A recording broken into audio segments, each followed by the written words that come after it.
Yan guys, andito na kami naglalakad. Naglalakad sa kainitan. Ayan. Ayan ang dagat guys. Yan, wala akong makita. Sobrang yan.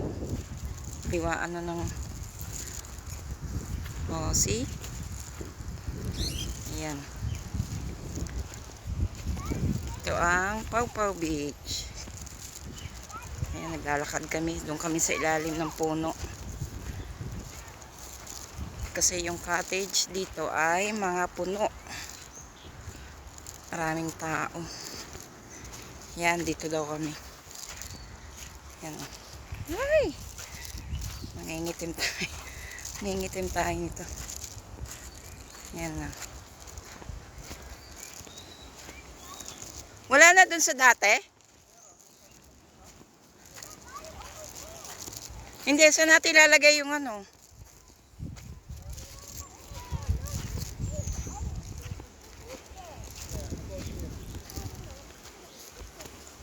Saan? Dito, no? Oo, medyo malilim dito, no? Dito na lang. Daddy, can I ride on your back again when we're swimming? Wala, kundala natin yung lamesa kahit dyan din, oh. Malilim dito. Idoble mo siya. Idoble mo. Kaya bang idoble? Malaki ba? Maliit? Yan, doble mo. Baka may kahoy-kahoy sa ilalim, ah. Yan, ano ka yan?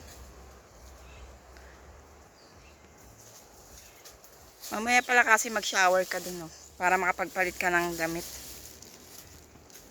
Yung pagkain, ga, ilabas mo, baka matapon yung sabaw.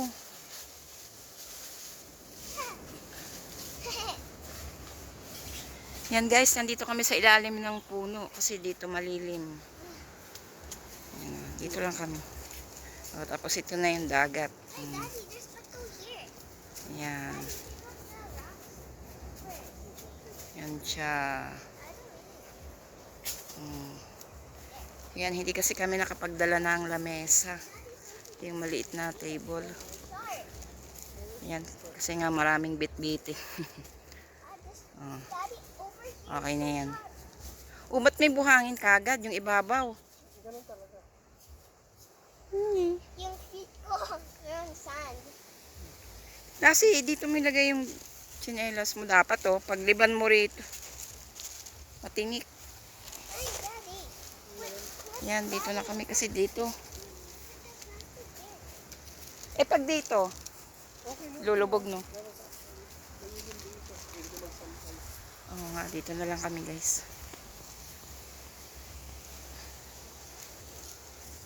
Yan.